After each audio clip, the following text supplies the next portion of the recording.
Focus. I am Chukwuma Okoro. Political Lens. Monday through Friday, 6 to 7 p.m. Join us.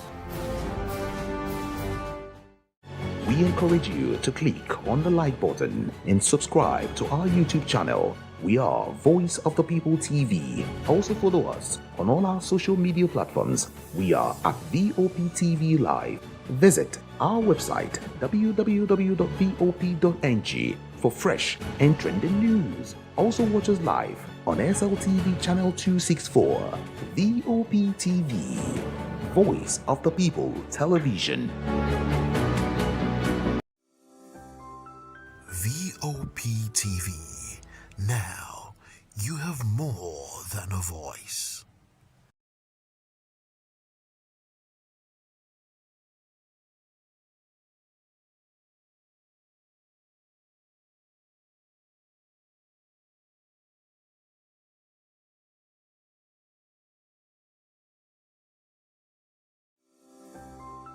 VOP TV.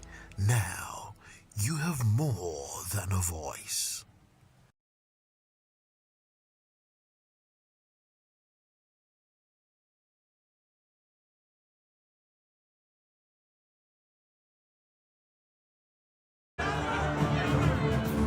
Do you want your voice to be heard? Do you know that you matter in the scheme of things? The People's Voice, the show where ordinary citizens take center stage as we discuss the biggest stories that affect you and I. With you in mind, we facilitate lively discussions, debates, and interviews on the topics that matter most to you and I, from social justice to economic empowerment, education to healthcare, governance, and more, tackling tough topics and amplifying your voice. Join the conversation and make your voice count. The People's Voice. Make your voice count. Pets, awards, the razzmatazz, music, fashion, interviews, and more. Spotlight on Voice of the People Television. Let's feed you with all the juicy stories in the global entertainment space, bringing you the glitz and glamour as it is hot. Stay tuned to Spotlight, 1 p.m. Monday to Friday. Spotlight on VOP TV. Entertainment like never before.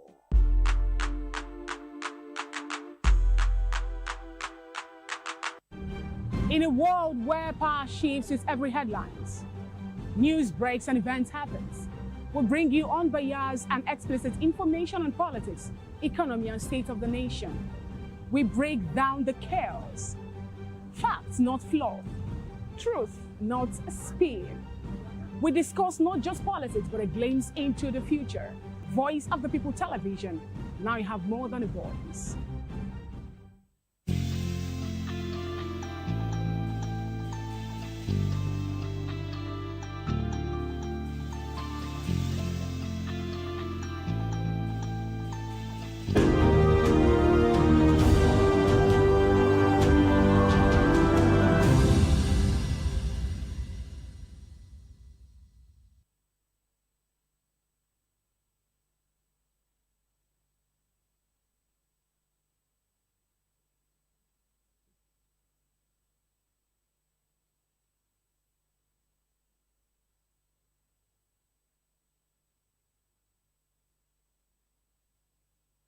Hello Nigeria, it's another exciting episode of the Issues on Voice of the People Television, where we bring you the most important and pressing issues shaping our nation today.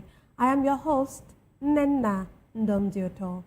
Today on the Issues, we're examining the complexities of Nigeria's politics and governance, from federal government suing El-Rufai and filing charges over phone tapping claims, to Mieti Allah rejecting U.S. bill labeling members as terrorists.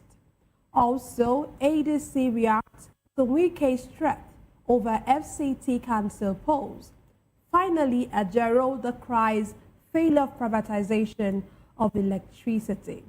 Join us as we break down the fact and provide context to help you stay informed. We'll take a short break. We'll dig deeper into these topics. Don't go away.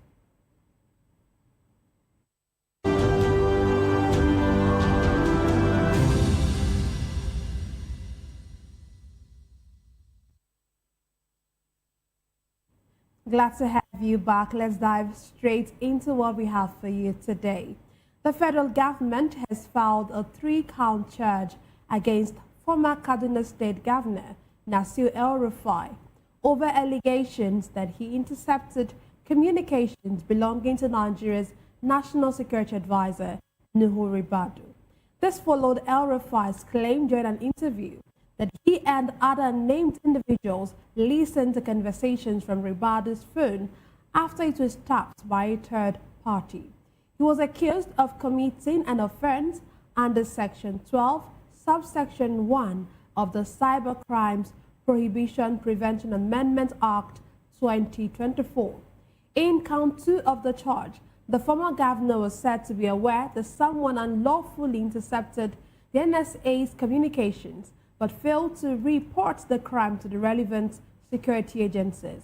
It was further alleged that by using technical equipment to intercept the NSA's calls, the defendant endangered public safety and national security and instilled reasonable apprehension among Nigerians, an offense in breach of Section 131, subsection 2 of the Nigerian Communications Act 2003. Meanwhile, a large crowd gathered at the EFCC office as El-Rufai today honored an invitation by the anti-graft agency. The protesters were divided in their demand, with some demonstrating in support of El-Rufai, while others called on the anti-graft agency to subject him to a thorough investigation. Today, I'm delighted to be joined by 2 esteemed guests. Here in the studio, we have Dr. Peter Anosike. Anosike is a philosopher, development economist, and best-selling author. He's also an erudite commentator on economy, finance, politics, and power. He's also the author of the most talked about book titled Abuse of Power, How Democracy Turned into Tyranny of the Few. Glad to have you join us, sir. Thank you for having me. Yes, sir. Sorry, sir. Joining us virtually, we have Dr. Dennis Ekemeze. He is a former vice president of the Nigerian Institute of Public Relations, and he is former vice chairman of NIPR Governing Council, and is a commentator on national issues. Okay, we'll get to have him join us later on in the show. Dr. Anosike, let me start with you. What do you make of this? An individual, let's even start with that before we even get to El-Rufai. But an individual being able to tap the phone of our national security advisor, what do you make of that? Isn't that, does it not seem like, I don't know, let me just hear from you. Sorry, sir. Well, Nigerians like playing to the gallery. Okay. Understand? Personally, I don't see anything in this. Oh, okay. Understand? One, did Nuhu Ribadu say that anybody that his phone was tapped? Understand? Did he say that his phone was tapped? What El-Rufai did is called puffery or psychological warfare, and it's not a crime. What he did, what he said during or the course of that interview is called puffery or psychological warfare. Understand? You cannot convict him based on that without other corroborating evidences. But the DSS, that is just acting that on the spur of the moment. When they get to the court, all those things will fail, that's on their faces. Understand me? So this is politics. He just wants to mount pressure on the government. He is in the opposition and just wants to mount pressure on the government. Understand me? It's just psychological warfare. So are you saying that he actually did not tap? Is that what you're saying? Did Nuhu Ribadu report that his phone was tapped? I'm asking you.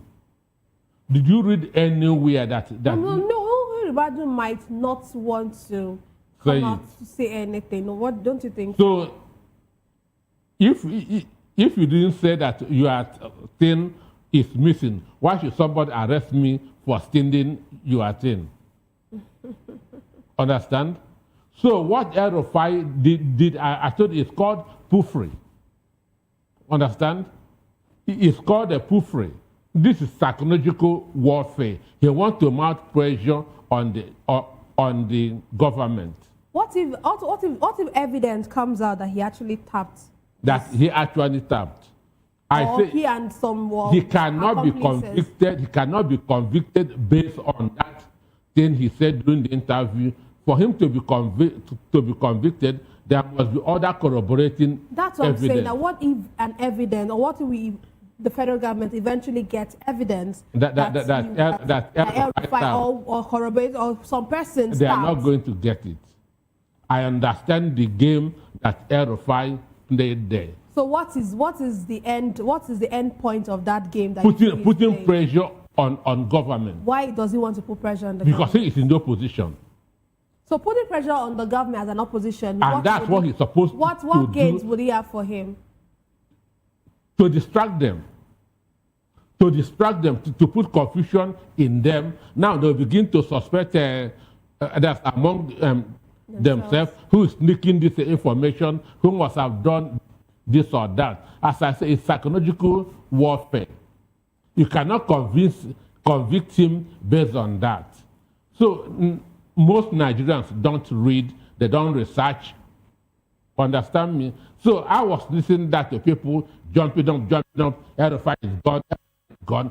That case will fail flat in the court. Understand me? That case is going to fail flat in the court. El-Rufai, Nuhu Ribadu will have to come to the court and testify that his phone was tapped. I take that thing. There's no date, there's no specification. On what day was his phone tapped? Is it in the statement? Read an act of cross-examination. You see that there's no case there. Read that book, The Art of Cross-Examination. You see that there's no case there. So El-Rufai is just putting a confusion that's in the ruling party and in Tinubu's government. And that's what he's supposed to be doing as a member of the opposition. So for me, I understood perfectly what he did. El-Rufai is a very well-learned man. Understand me? So he knew what he did. Okay, let's even look at this entire incident, or the situation with him and the EFCC. Do you think it's been politically motivated? The EFCC inviting him. Nothing has actually been said about the reason for the invitation. And we saw him when he went there today. The EFCC, there were protesters rather. Some persons were in support of him. Some were not in support of him. And, what do you make of that incident? Those who were not in support of him were those that were mobilized by the APC. Understand me? He is a very popular man in Kaduna, having been governor for 8 years and being a member that's a minister of FCT. Even in 2007, El-Rufai has wanted that to run for president under PDP. That's when Obasanjo finished his tenure in 2007. El-Rufai was among those that has wanted that to run for the presidency because he was very popular. After being the BPE, the chairman of Bureau on Public Enterprise, and then Minister of FCT.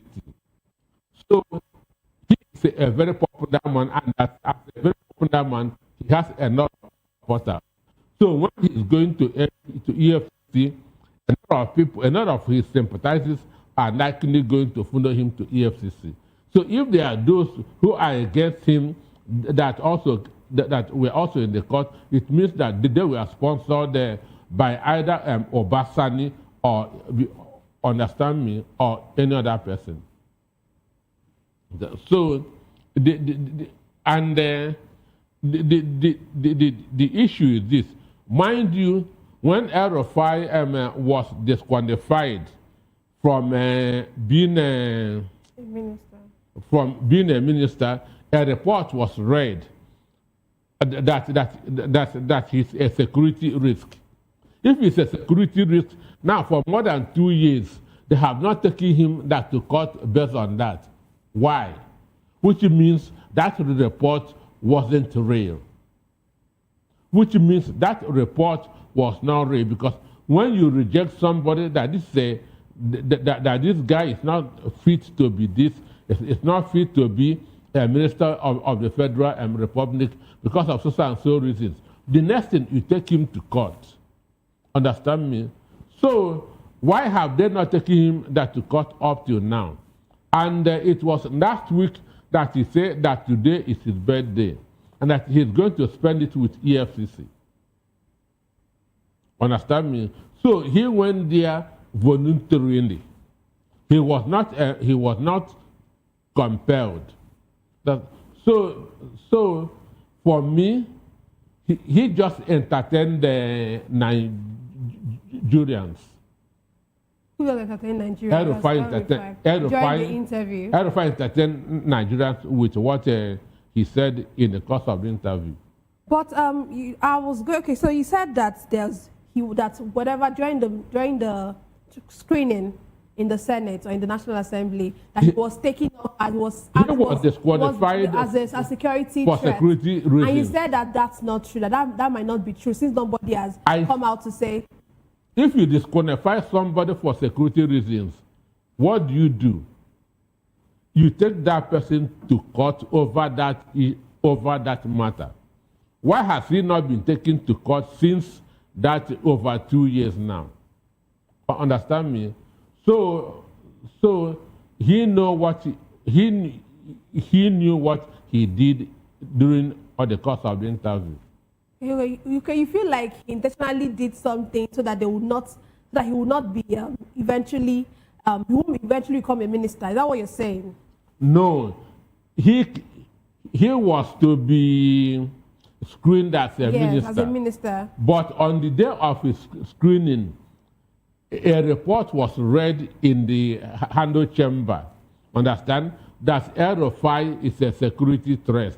That he should be disqualified from being a minister for security reasons. Understand me?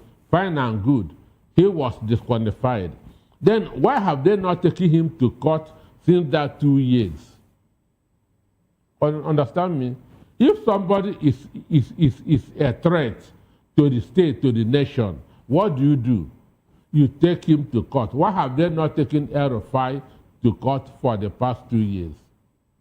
One, I'm not a fan of El-Rufai. I'm not defending him. Understand me? I'm not defending him.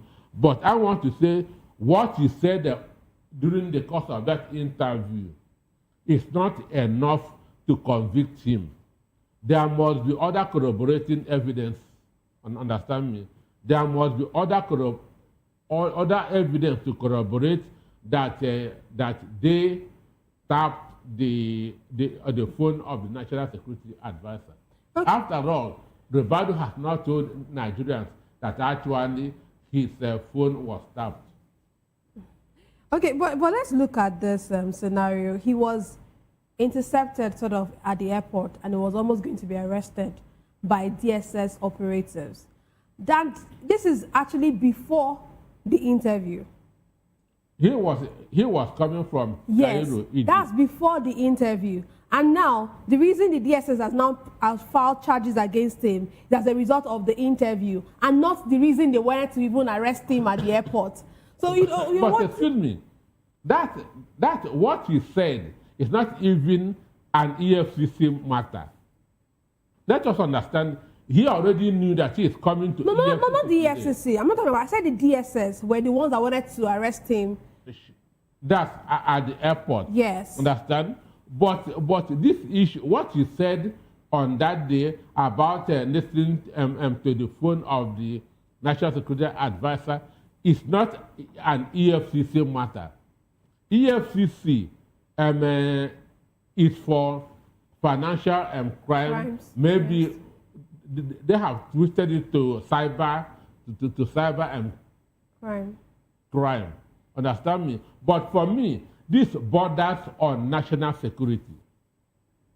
This is more of national security that somebody tapped the phone of number one our national security officer. So I see it as a security threat. Understand? Understand me? Mm-hmm. But the issue there is that El-Rufai knew what he said. Understand? He knew what he said, and he also knew that he cannot be convicted based on that.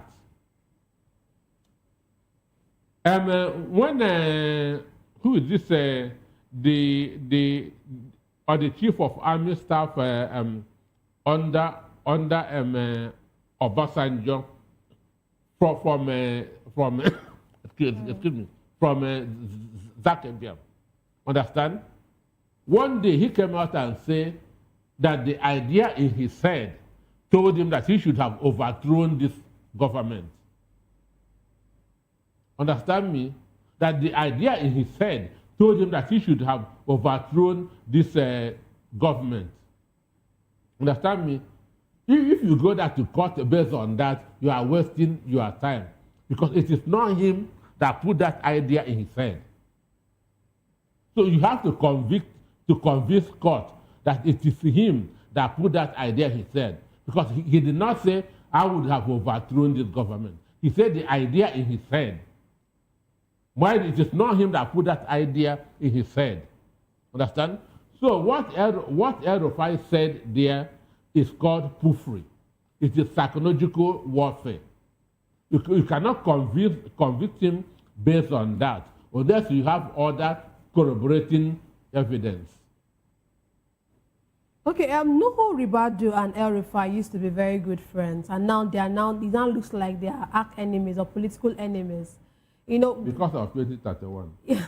So can you speak to that? Should I actually bring? Because it looks as if they are bringing their private dealings to the limelight. Yes. They have been friends, and El-Rufai has supported Nuhu Ribadu on many occasions. Understand me? But what is happening here is who will succeed Boname Tinubu.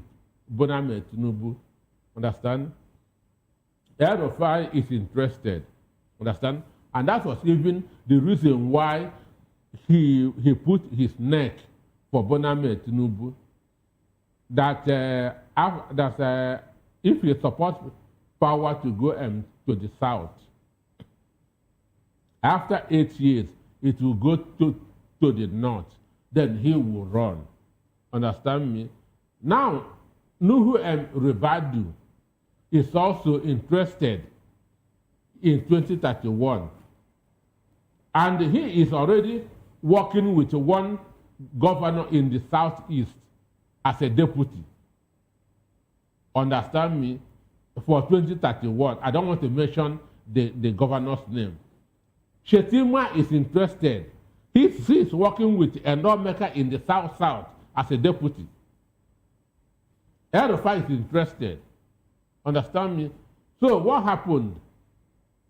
If El-Rufai should serve in Tinubu's government, he will continue to be influential. Understand me? So the game there is to make him irrelevant by disqualifying him. Understand me? So a security report was brought. Understand? And El-Rufai was disqualified from being a minister. Ordinarily, what he was scheming was secretary to the government of the federation. Understand me? That was what he was screaming, to be either the chief of staff or the secretary to the government of the federation. So when these two failed, they say, okay, minister. They say no. Understand me? to reduce his influence, he shouldn't be in Tinubu's administration. Understand me? So a security report was brought, and he was sidelined. Understand? So he is now in the opposition. Now remaining Tinubu and Shetima. You see it now? And I know their own fight will still come. They are just pretending now, or their fight will come. What do you mean that they're just pretending that their fight will come? Because what Shetima wants is what Tinubu, is what El-Rufai wants. Okay, you're saying the fight between who? Shetima and Nuhu Ribadu, because they are both on the same, they both want the same thing. Both of them want the same thing, and both of them are from the Northeast. And Northeast has not produced president since 1999. Understand me? But do you think that, don't you think that, So they have to fight? Can't one person just agree for the other? And saying. the person will become president, I will not say anything. It doesn't come easy. It doesn't come easy. So Northeast, Southeast are the two geopolitical zones, understand me, that remains now. Understand? So that's why both of them are working hard. So that is the genesis of what is happening now. But for me, El-Rufai that's entertained Nigerians. If DSS continue to pursue this case, you see that nothing will come out of it. Understand me? Okay, let's move on to the next conversation that we have. The Miyetti Allah Cattle Breeders Association of Nigeria has strongly condemned the proposed U.S. legislation, describing the label as unjust and politically motivated. The association rejected the proposed legislation, maintaining that associating as members with terrorists and mass atrocities in Nigeria is both unfounded and injurious to the integrity of a duly registered national association. President of MACBAN, Othman Ngezama, urged the President of the Senate and the Speaker of the House of Representatives to urgently engage with U.S. lawmakers through diplomatic channels to correct what he described as false insinuations. The association also warned of the potential consequences of allowing such labeling and the proposed sanctions to pass. I believe we have our guest, virtual guest, in now. I'm glad to have you join us, Dr. Dennis. Due to traffic jams in some of the areas. I didn't get that, please. We are battling with traffic jam around Onitsha and Oka. Hello. Oh, okay. But you can hear me, right? I'm hearing you, yes. You can hear me. Okay, but before I go into this next conversation that we have, I just want to just hear your take about this issue with El-Rufai and the federal government filing a 3-count charge on him. Can you just speak to that? What do you make of it before we move to our next conversation? Well, it's just a summary of it is what we call a least conspiracy. Best of the same feather flock together. They know their own problem, both personal and non-personal. So they should come down, they come together and then be able to resolve their problems. They know it's purely political problem and it needs to be solved politically. It's not a very serious problem Nigeria is facing. Nigeria is facing a state of insecurity and people should be mindful of that. Not this game they are playing. Please, they are friends. El-Rufai and his brother are very good, tight friends from Ahmadu Bello University, and they should make a way to resolve their intriguing problems. I think that's the way I'm seeing it. It's not something that will occupy the national interest. Let me be frank with you. Whether they bugged his phone or they didn't bug the phone, they are friends. They have been friends for a long time. They should sit together and resolve their problems. It's purely political. Thank you very much. Okay, thank you very much, Dr. Ikemeze. Okay, let's go to what we have now, this conversation about Miyetti Allah. I'm sure you've been following this particular story where the U.S. Congress, some lawmakers in the U.S. Congress they've proposed a bill and they are fingering Miyetti Allah and of course Kwankwaso for terrorism. and they want to sanction them. So there are proposed sanctions. But the Mieti Allah has come out now to say that calling them that or trying to put that tag on them is wrong. What do you make of it? I'm just laughing because there's always this tag in political economy that internal contradiction in the system destroys the system. When IPOB was tagged the terrorist organization, what did they do? It's today their turn. It's today their turn. So they should go back and resolve that problem. Yes, what you call on people will come back to you. Is a lot of nemesis. Please, Nigeria should get it right from now. All the mistakes we have done in the past should now be resolved through the betterment of truth and justice. I think that's the word. Yes, let us tell ourselves the truth. If Mighty Allah, whatever you call them, a terrorist, non-term terrorist organization, they also termed the IPOB terrorist organization during their son, when their son was part of the ruling class, the president of Nigeria, Buhari. So it's back to them, back to sender, as people, the religious people will now say. So it's not an issue. Let me be frank with you. They should go home and then look at themselves. The time is up for Nigerians to look back and then be able to resolve the intriguing problems in Nigeria and be able to come with the truth. This is time for justice to prevail in Nigeria. And that is my stand. And that's why I'm participating in this program. This time to tell ourselves the truth. Can we resolve our problems? Can we still remain in negative perceptions? Can we still to be telling wrong stories about the nation? That's the question. I'm happy that America is now trying to intervene to escalate some of the problems we are having and then be able to come up with solutions. I think that's the situation. So let us not say Mighty Allah made this. Mighty Allah was there when IPOB was tagged the terrorist organization. It's their turn. And then let them defend themselves. I think that's my point there. Okay, I'll come back to you. Let me hear from Dr. Nosike. Dr. Nosike, what do you make of it? Mieti Allah, we talked about this last week when we talked about this particular bill. And you said you might have, I can't remember the exact way you said it, but I know you said me. And okay, let me allow you to talk. That should not quote you wrong. Please go ahead. Don't say what I didn't say. I wouldn't have said what you didn't say anyway. I would have paraphrased. They said that they are a duly registered organization and they are carrying arms. They are carrying arms. If they are before Boko Haram and ISWAP and other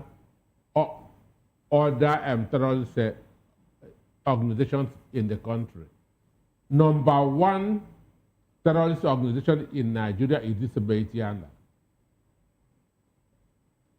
Because one, they are not supposed to be carrying assault rifles. They are, this is a business organization, understand me? Like Traders Association, Builders Association, cocoa farmers, rubber farmers, wood, and so on and so forth. This is a business association, understand? And everywhere, go and read their papers, go and check the news. Everywhere you hear of headers, farmers conflict. Who are these headers? It is this Mighty Allah. Understand me? So they are the number one terrorist organization in the country. And that's one of the mandates that U.S. gave to Nigerian government, that non-state actors that are carrying arms should be disarmed. Who are those non-state actors? It is these people. They have been given excuses that they go through the forest and they are confronted with wild animals. And that's the reason why they are carrying AK-47. But they have been using this AK-47 on human beings. Go to all the forests in the country, it is them. Go to all the forests in the country, it is their members that are killing farmers. It is their members that are killing farmers, killing innocent people. Understand? I have said it that on many occasions. Farms are stationary. Farms don't move. So anytime you hear of a conflict between herders and farmers, herders are at fault. Herders are at fault because farms don't move. Sorry, Dr. Anosike, I might have to cut you. I'll come back to what you're saying, but we have a caller who wants to chime into our discussion. Let's hear from him. Hey, Naya, good to have you join us. This is Enya from Lagos. Okay. Now let us start. Let us start from the basis. What right does an individual in Nigeria have, in the name of rearing or doing his business, carry arms, go to intrude into somebody else's farmland, into somebody's rights, and allow his cow or whatever to eat the crop? And when the person comes to say, why did you do this? He brings out his arm and maybe shoots the person down and claim that no, his cow must eat, that his cow is better than a human being. Tell me why that person is not a terrorist. Now, then my friend Donald Trump now tag them a terrorist group, and they are now crying. Please, who is lying to each other? What right do you have if a citizen of Nigeria cannot even possess arms to protect himself legally, while an association that calls himself Miati Allah has the right to possess firearms, even automatic rifle, to invade people's forests, and they say they are not terrorist group? Please, why do we lie to ourselves in Nigeria and claim to be one Nigeria? Why? This is a lie from the pit of hell. Why? Now, thank God, God has brought Donald Trump from heaven to set things right. And I bet you this injustice must end in Nigeria.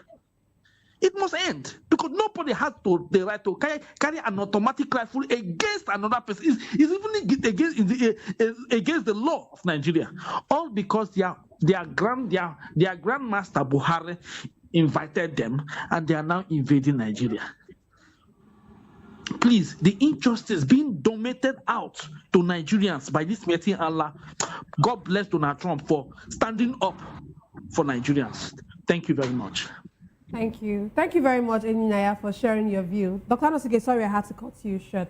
I'm sure you were saying something. Can you please go ahead? So I said, anytime that herders and farmers are at war, herders are guilty because farms don't move. Farms don't move. It is these people that will carry their cows to people's farms. Go to Benue, Agatu area, and see how these people, now they will pack or their cows into somebody's farm and sit down and be watching cows eating maize, cassava and everything in somebody's farm. What somebody spent hundreds of thousands to do.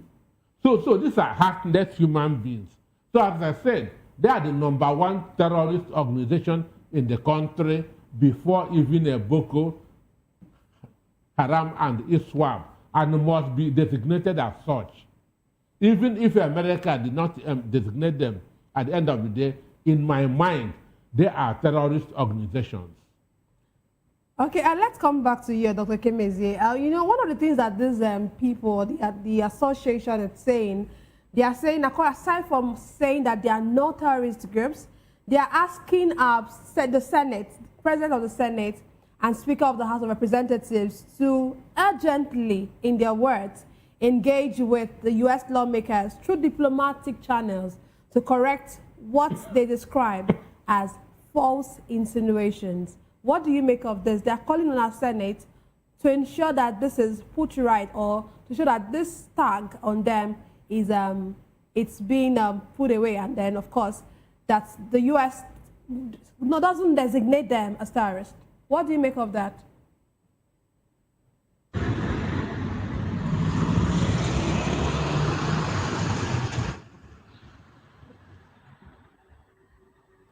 Since we are, yeah, can you hear me? Are you still with us? As the question directed to me? Yes, please. I'm on, okay. Well, I'm still laughing. Why am I laughing? I'm laughing that, because what goes around comes back. You know, a crystal ball, when you throw it on the wall, it comes back to you. And we must be aware that the information gathering mechanism, the surveillance mechanism, the intelligence gathering mechanism of the United States of America is quite different from that of Nigeria. I want to inform you that before anything you are trying to say, they already know. They have the information, they have the data, they have the everything on their fingertips. So they need to analyze it, or they have analyzed it, and they know the truth, and they know what to do. I think that's the situation. Let us not continue to deceive ourselves. The earlier the Nigerians in this generation were able to realize that there is a problem in Nigeria, and we are the people to solve the problem by justice and truth and being objective in what we are doing, the better for us. The era for us to continue to deceive ourselves, especially in this era of social media, where information can travel to any part of the world and be able to say whatever is happening in any part of the world. I think Nigerians should come back and from the social media appreciate them, then be able to know or to say what is happening in their environments, and especially in their country. Let us not look at America, America, America, America. We are the people to solve our problems by giving intelligence report, by giving information, by supplying adequate information. The era of accusing one tribe or the other has gone. The truth is there before the American people. And you know that. Let us not say who will say it. We have said it. Thank you very much. Okay, thank you very much. Dr. Nosike, you know, one of the things the association said, they warned of potential consequences of allowing such labeling and proposed sanctions to pass. Because Nigeria what do you make of this? Because Nigeria belongs to them, isn't it? That's why there will be consequences. When they are sending or their cows to go and eat up the crops in people's farms, do they use diplomatic channels? So for me, America should go ahead and call them what they are, a terrorist organization, and there will be no consequences. They cannot do more than they have been doing before. And even it will no more be easy for them anymore because America is around. Understand me? What they have been doing over the years is Nigeria is no more business as usual. Nigeria is changing, and the changing is going to continue. If not for America, those that went to the National Assembly to protest, police would have tear gassed them, even shoot them. Understand? But because America is here, the police have to behave themselves. And right now, everybody has, even if not for America, Babio and wouldn't have canceled their break that to come, and that's for the emergency. So Nigeria is changing. America should go ahead and designate them terrorist organization and mandate Nigerian government to disarm them. America should mandate the Nigerian government to disarm every cattle rearer. Because since they have said they are business organization, if they have rights to carry arms, and another trader has rights to carry arms because armed robbers can attack him. The cocoa farmer in Ondo has rights to carry arms because dangerous animals can attack them in the bush. Understand me? So, Maiti other it's a terrorist organization and must be treated as such. That's my take. Okay, I was actually going to let us get into the last conversation for tonight, but we don't have so much time. But I would still want to speak to that. The ADC has criticized remarks by the Minister of the Federal Capital Territory, Nyesom Wike, over the forthcoming FCT Council polls. I'm sure you know that he had said that he would only support candidates loyal to President Tinubu. What do you make of it for Wike to be saying such a thing? You know, does APC is going to be shocked by the Abuja Council polls. Understand me? I was in Abuja last month, so I saw it is only ADC that was campaigning. Everybody was ready for ADC. Understand? Even P2B, Rotimi Amechi, all of them are campaigning for the ADC candidates. So the only way APC can win anything is through rigging. That is the only way. Understand? So if the election is free and fair, ADC is going to carry the day in Abuja. If the elections are free and fair. Sure. Okay. Dr. Ikemeze, let's have your final thoughts before we call it a date, call it tonight. Well, analytically, you will see that the coast is getting clearer and clearer. The big boys are now on the road. Campaign is now getting tougher and tougher. The only thing we need in this type of contest is the fair play of INEC. This is the time for the INEC chairman to justify his appointment. Let him be honest, let him be diligent, and let him deliver according to the rules. I think that is the point.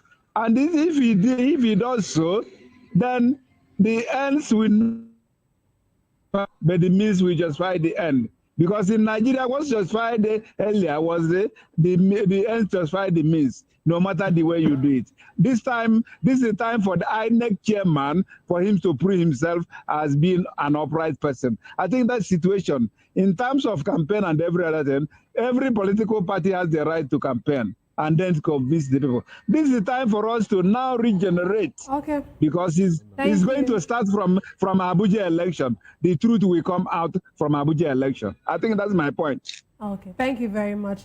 Dr. Anosike, let's have your final, your concluding thoughts before I call it a night. On El-Rufai, understand what El-Rufai did during the course of the interview. As I said, it's called puffery. Understand? So he cannot be convicted based on what he said during the interview. He can only be convicted with other corroborating evidence, which I know that they are not going to see. Okay. Because El-Rufai is not somebody that you would torture to confess. Understand me? It's not going to happen. So if DSS go through that case, they are going to fail at the end of the day. Okay, thank you very much, Dr. Anosike, for being a part of the show. And thank you, Dr. Ikemeze, for being a part of the show and joining us all the way from Anambra State. That's all we have for today's episode of The Issues. We explored the challenges facing Nigeria's politics and governance. Thank you for being a part of it. Don't forget to tune in next time for more in-depth analysis and discussion. Follow us on social media to stay up to date on the latest news and insight. Until next time, stay informed. I am Nnenna Ndomdioto. This has been The Issues on Voice of the People Television, where the future faces. Please don't forget to stay tuned for Hashtag with Vivian by 8 p.m. Don't go away.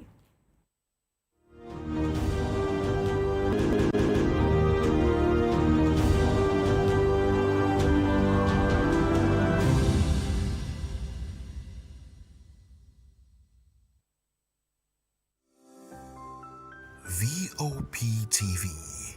Now you have more than a voice. To know the happenings in the maritime sector, Join us on the program Maritime Frontiers on VOP TV as we discuss key areas in the maritime sector, from aquaculture, maritime transportation, maritime labor regulation, oil and gas exploration, ferry and passenger insurance, marine pollution and prevention, port operations, and lots more. Maritime Frontiers, exploring Nigeria's blue economy. Join us as we drive into the world of politics through insightful interviews with prominent political figures, both serving and former governors, ministers, senators, legislators, party chieftains, activists, and analysts. Get first-hand information into the decision-making processes that affect our daily lives. Highly engaging one-hour program that brings political discourse into focus. I am Chukwuma Okoro. Political Lens, Monday through Friday, 6 to 7 p.m. Join us. Are you ready for the extraordinary? Something big is happening on your screen. Introducing VOP TV. Now streaming on SLTV channel 264. From breaking news to captivating conversations, news analysis, giving you all sides to the story. We bring in-depth discussions on the issues that matter, from politics to sports, entertainment,